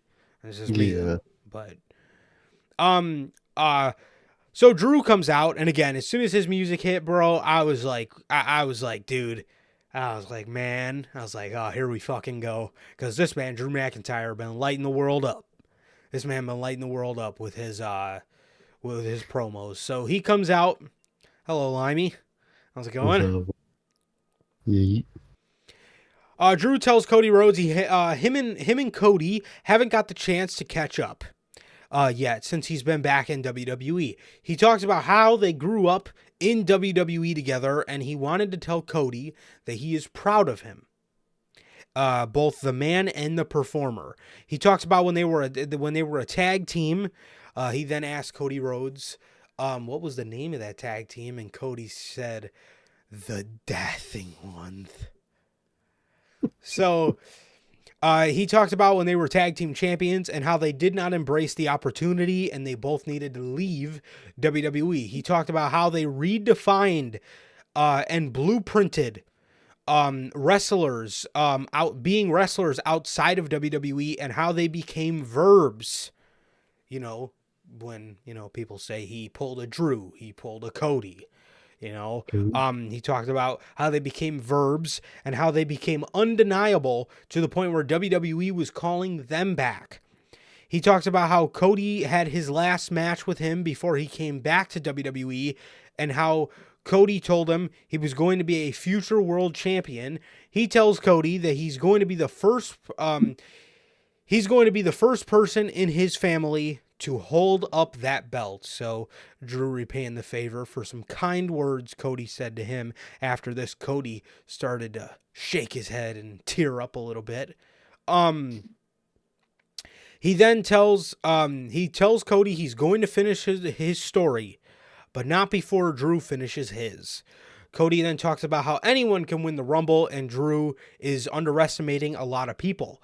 Drew tells Cody Rhodes, he tells Cody, he says, well, coming from somebody who did main event, did win the Royal Rumble and go on to main event WrestleMania, he tells Cody he's going to give him a little bit of friendly advice. He tells Cody to stop wearing the suit because he's not running for office and stop using the big words like he's a thesaurus with his word of the day toilet paper. And stop smiling all the time with his big, dumb smile. Drew says he can say that because he was the same one years ago putting on that big, dumb smile. And if anyone has a problem with Cody, they can step up to him and Cody can knock them on their ass. Cody then gets on the mic and he tells Drew that this is not an act. He smiles because this is what he loves and he appreciates the opportunities that he had made for himself. Cody then says they're very similar, but the difference is Cody is grateful and Drew is a complainer. Drew then asks Cody, is this the real Cody or are you a wolf in politician's clothing? He says, if this is the real Cody, then why the hell would you bring Jay back to Raw knowing the trouble he could cause? Or is it a keep your enemies closer situation? He then asks why he would endorse CM Punk's return, knowing the trouble that he was caused because Cody was with him back in the day and he was there with him recently and he knows what CM Punk is really like. That fucking absolutely popped me when he said that. Oh fuck, dude, this shit is hilarious. He then asks, was it to make him happy or was it to make everybody else happy? This man Drew be cooking, bro. He then tells Cody That he does not like that Cody kisses ass, but he does like him. So he tells Cody that he's standing in his way, and if CM Punk learned anything about standing in Drew's way, he got eaten alive. When Drew is operating at a level like he is now, when he's feeling this way, he's not what's best for business. He is the damn business. And at WrestleMania, the story belongs to Drew McIntyre. Cody then talked about how all of Drew's grievances are ifs. You know, if it wasn't for Damian Priest, if it wasn't for this person, if it wasn't for that person. And when Cody needs reassurance, he doesn't look towards Drew McIntyre. He looks at the ring and he looks towards the crowd. He tells him he's going to give him something else to complain about at the Royal Rumble. And then he tells Drew, since you want to talk about your last match on the Independents so much, let me ask you a question about that match. Who won? And he walked away. This man, Drew McIntyre, is cooking to the point where, bro, I genuinely wonder what they have for Drew McIntyre at WrestleMania, because this man, like, he said it in the promo, and he's not lying. He is operating on a different level.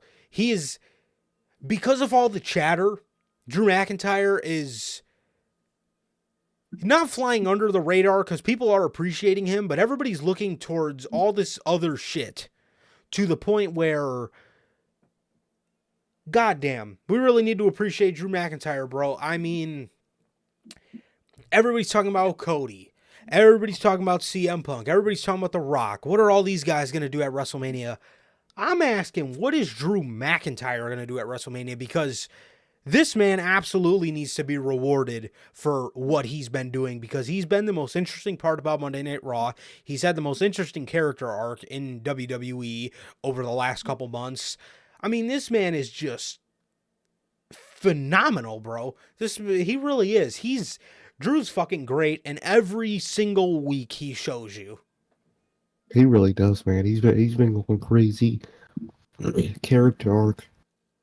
It's been absolutely phenomenal, and like you said, one of the most interesting and best parts about Monday Night Raw. I hope he gets something good at Mania. If he doesn't have a world title anything coming up for most of this year, he might be the one to beat Gunther at this point. That might be the best decision you can make, because he needs to do something at Mania that matters. No way you've been building all this up, telling this phenomenal story, just do like a random one-off match. He's got to do something of value at WrestleMania. That might be the best thing you do at this point. And I'll tell you what, man, if I'm Drew, before I sign that contract, they're giving me Broken Dreams back. Oh, fuck yeah. On that new one, it better list Broken Dreams as a requirement. Yeah, 100%. Yeah, man, this man, Drew McIntyre, is absolutely fantastic, bro. This man is absolutely fantastic. And this was one of my favorite parts about Raw. And similar to last week, Drew McIntyre in the opening promo of the show was the best part of the show. And then they confirmed next week, Chicago Phil took to Instagram to tell Cody Rhodes, I think it's time you ask me what I want to talk about. Next week, dude, we're getting a face-to-face with CM Punk and Cody Rhodes. That is about to go insane, man. Insane open to Dynamite, God no. Insane open to Raw. Phenomenal promo, telling a phenomenal story, man. And next week, it's going to be even better. Absolutely, bro. Absolutely.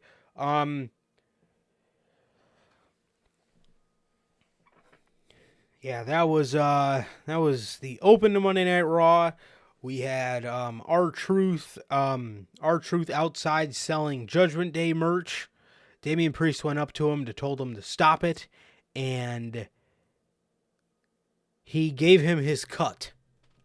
R-Truth gave him his money.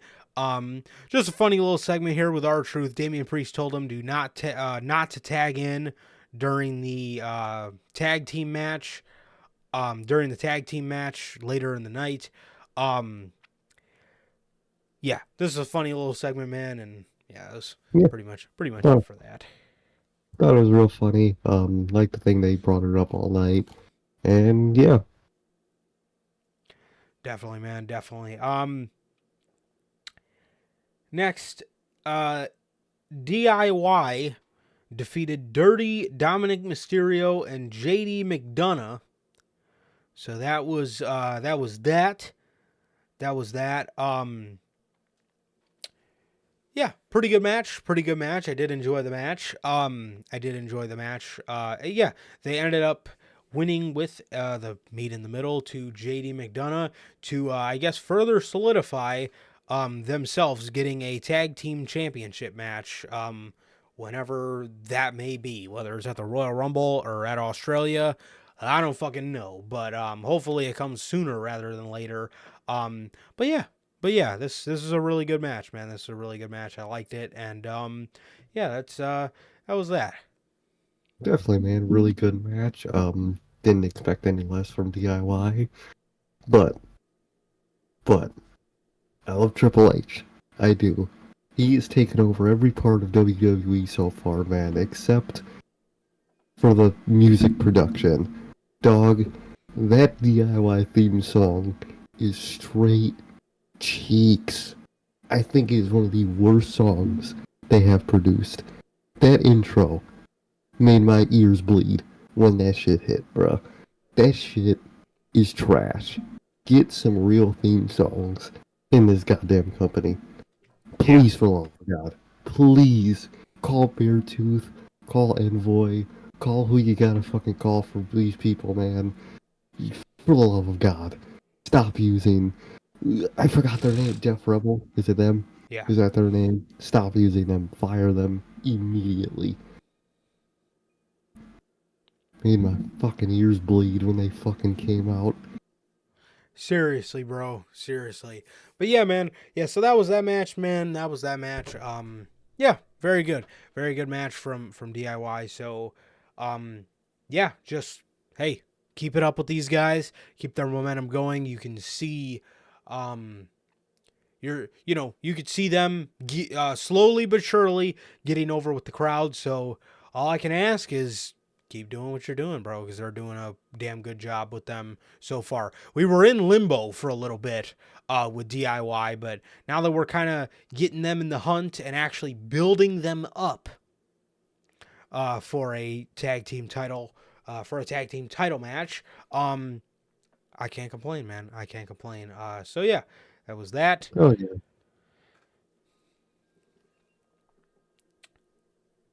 Candice LeRae and Indy Hartwell beat Chelsea Green and Piper Niven, and it's yeah, that was that. That happened.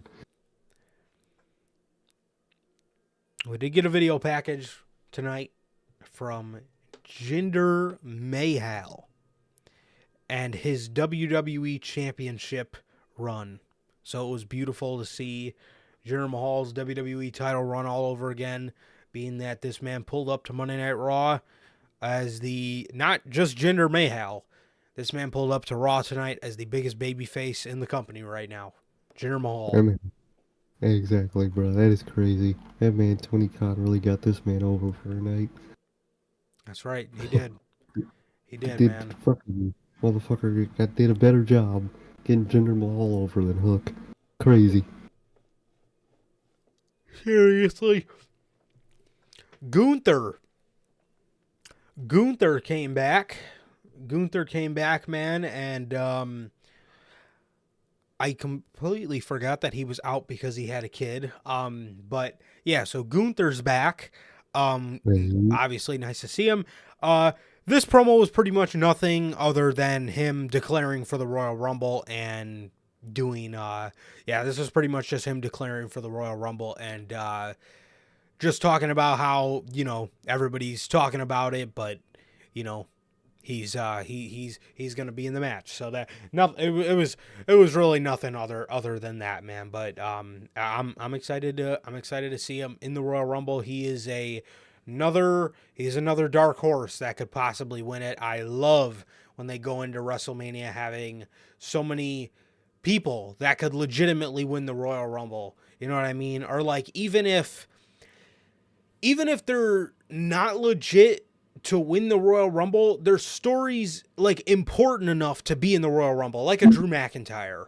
You know what I mean? Like, you know, nobody really thinks Drew McIntyre's winning, but like his story is important enough to like make a legit claim for him being in the Royal Rumble. So like it's another one of those years, man, where you got like 4 or 5 people that could like potentially, you know, make a case and like win it. Exactly, man. I love that they're doing that. They're putting all these stories into the Royal Rumble, man. And I think it's going to go well, because imagine it's going to hit that moment when Drew gets thrown over and lands on his feet, and he's going to be looking all fucking just broken. Shit's going to be phenomenal, dude. Shit like that. Same with Gunther. Same with half of these people. Same Cody. Oh, dude. Oh, I can't wait for that fucking face that man is gonna make. Like, oh, I can't wait for people to lose in the best possible way. Seriously, man. So that's really gonna be that face you make when The Rock stole your spot this year, but you stole Sammy's spot last year. Shit, crazy. I really did just steal that shit. Now he's getting this shit stolen. Shit really is crazy. Now he's gonna know how Sammy felt last year. Nah, I refuse to believe there's no way there's no fucking way that there's no way that man Roman Reigns just misses Elimination Chamber for no reason. No, it's gotta be Cap. There ain't no fucking way. Yeah, yes he did. Yes he did, Logan. Cody stole Sammy's spot. Red-handed. And he lost. That's the worst part. With a rubber yeah. With a rubber chicken next to his face, man. Unbelievable. Whoever goes to that ring, whoever's ringside at Rumble, they better have a rubber chicken on deck. Yes. Somebody's got to have one. Just toss it right in his fucking head. Oh, man. All right, man. Rhea Ripley came out there to cut a promo, and she was quickly interrupted by the man. This was another high spot of the show for me. Seeing these two go at it on the mic and seeing these two have a face-off with each other, I loved it, man. They've kept these two apart for the whole entirety of 2023, so to see them finally have that face-off was very cool, man. It was very cool. So, Becky Lynch says, here we are, two very different people with two similar journeys, both from foreign lands who dreamt of being the best to ever do it. Both afterthoughts at WrestleMania one year to the faces of the industry the next. Another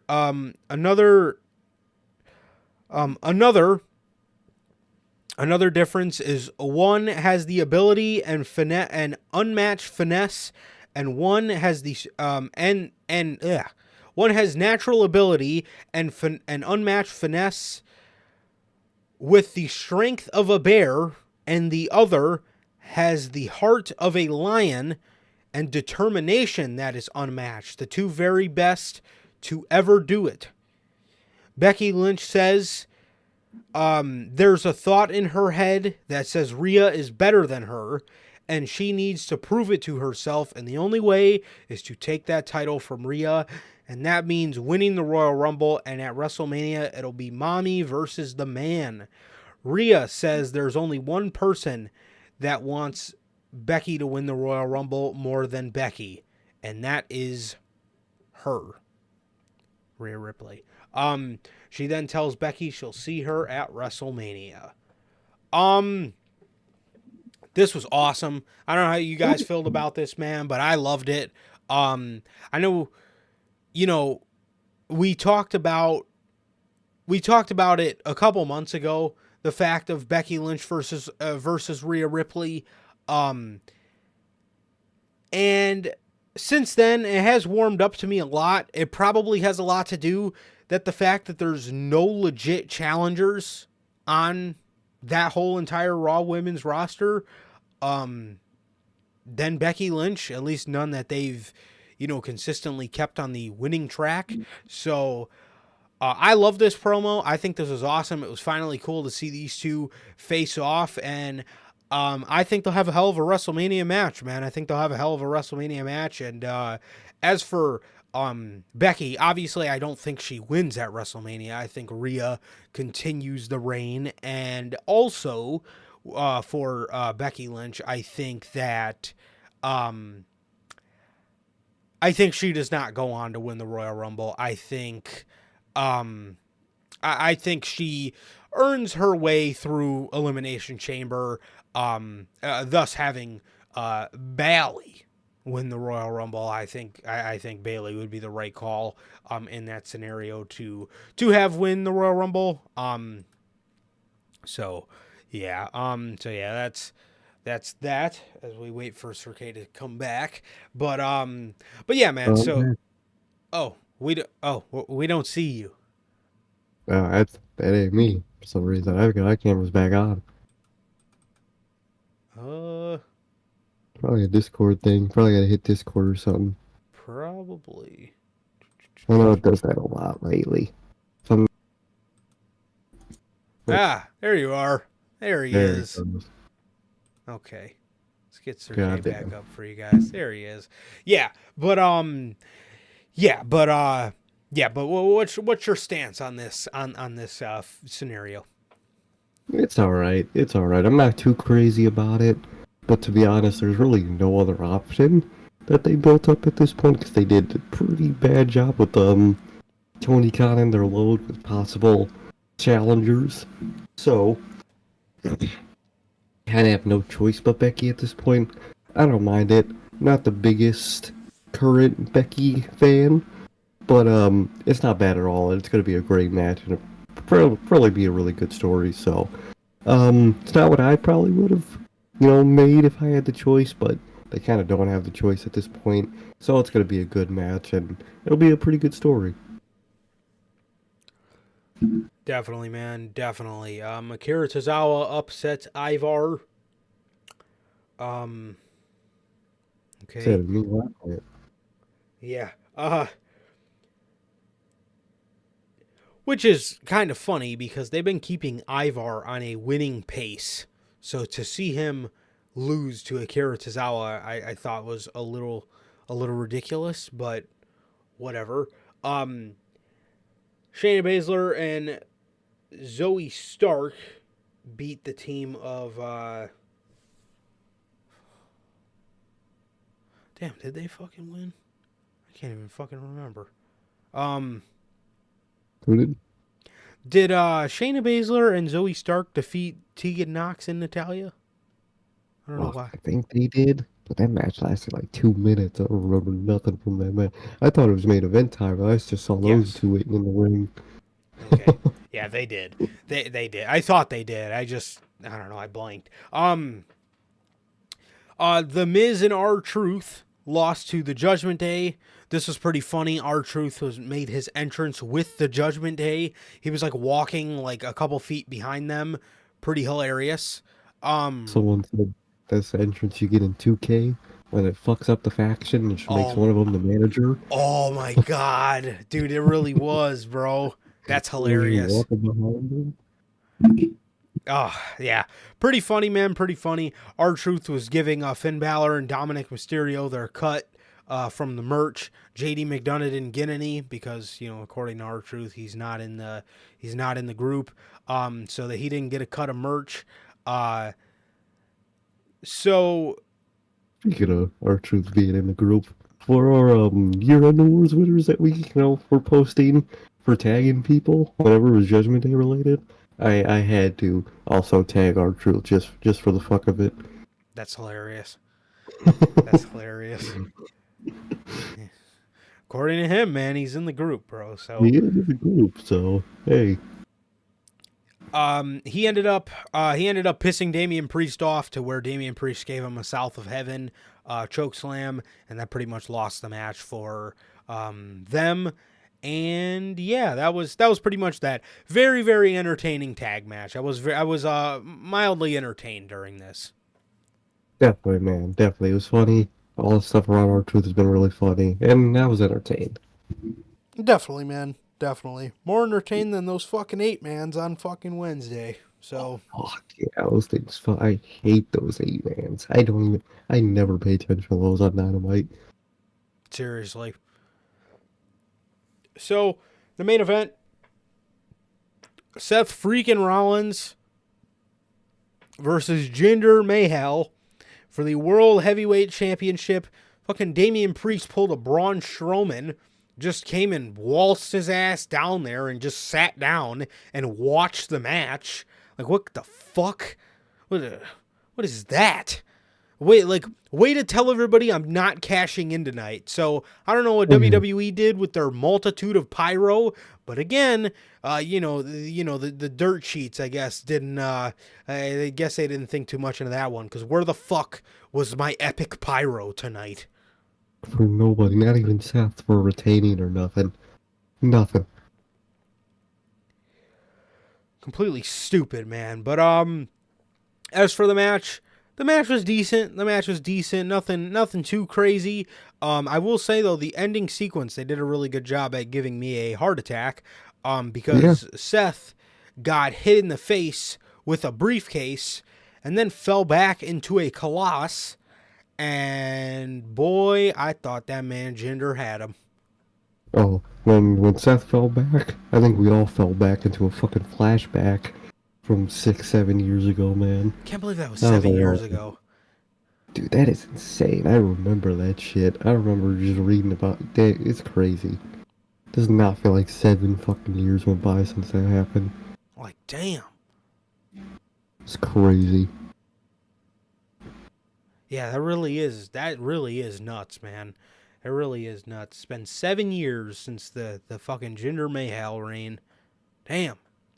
Crazy. Yeah, in May it'll be 8, I think. Fuck. It's insane. 8 goddamn years. Or no, in May it'll be 7, I think. Oh, okay.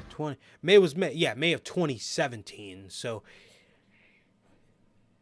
yeah, it'll be 7. Yeah, it'll be 7 in May. So, man, it's crazy, bro. It's really crazy that it was that long ago. I remember I was by my cousin's house and I was watching the shit on my phone, and I'll just never forget being so shocked seeing fucking Jinder Mahal hit that coloss.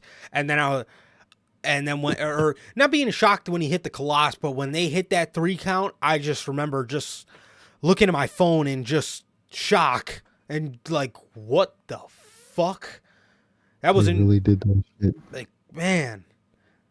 That was a heartbreaking weekend, man. DIY broke up that weekend. Fucking Jinder Mahal fucking won the WWE title that weekend. That was something. It was crazy as hell. We gave it some faith at first too, and then fucking slapped us in the fucking face. Yeah. Slapped us right in the fuck. That shit was horrid. Yeah. That was the one time too we didn't watch a pay-per-view together. Yeah, that fucking shit happens. Or just one. I can only imagine what both of our reactions would have been to that live. We probably would have fucking fell asleep. I mean, it's Jinder Mahal versus Randy Orton, for crying out loud. Oh, dude, 2017 Randy Orton, we would have been asleep. 100%. We would have been asleep. Yeah, I would have woke up to the news. Oh, fuck yeah. That shit, man, would be boring as fuck. Seriously, bro. Seriously. So, I can't say that would be the first time me and you fell asleep to a Randy Orton match. Wouldn't that? A little greatest wrestling match of all time for you. We fucking woke up and the fucking room was dark. I didn't know what the fuck was going on. I don't know where I was at that point. Zooted. Gone. Not really, we were, bro, for real. Counting sheep. That's where we were. We both woke up just sitting up in chairs. Just golly. So some had happened in the match. Both guys went down, and Damian Priest stood up, and he goes to cash in at the most blatantly obvious time ever. And Drew McIntyre comes out. These two start brawling. And then, like I said, we kind of, a couple minutes later, went into the ending sequence of the match. Indus got kicked out after the spot with the briefcase and the Colossus, the near fall. Jinder went to go for another Colossus. Seth rolled him down, and then Jinder was on Jinder was on all fours, and then Seth hit him with the curb stomp, and that was it. Seth retained, no cash in, no extravagant pyro for all the dirt sheets out there, and yeah, that was that. That was that, man. So yeah. Yeah, pretty just okay match. Had a couple good near falls at the end there, but Seth just won and Raj went off air, so no pyro. Even though there was pyro, they were expecting extra pyro for the show. Yeah, so much for that extra pyro, man. So, yeah, man, that is going to do it for this edition of the Notorious Heels podcast. Another great edition of Notorious Unscripted. This has been episode 179 of Unscripted. Ladies and gentlemen, thank you guys so much for joining us here tonight. Thank you guys so much, man. It has been always a pleasure for my Johnny Mayhem. And I, Sir K. And that is going to do it for this edition of the Notorious Heels podcast. Another great edition of Notorious Unscripted. Ladies and gentlemen, thank you guys so very much. Please like, comment, and subscribe. And we will see you guys on Friday with the news. Peace.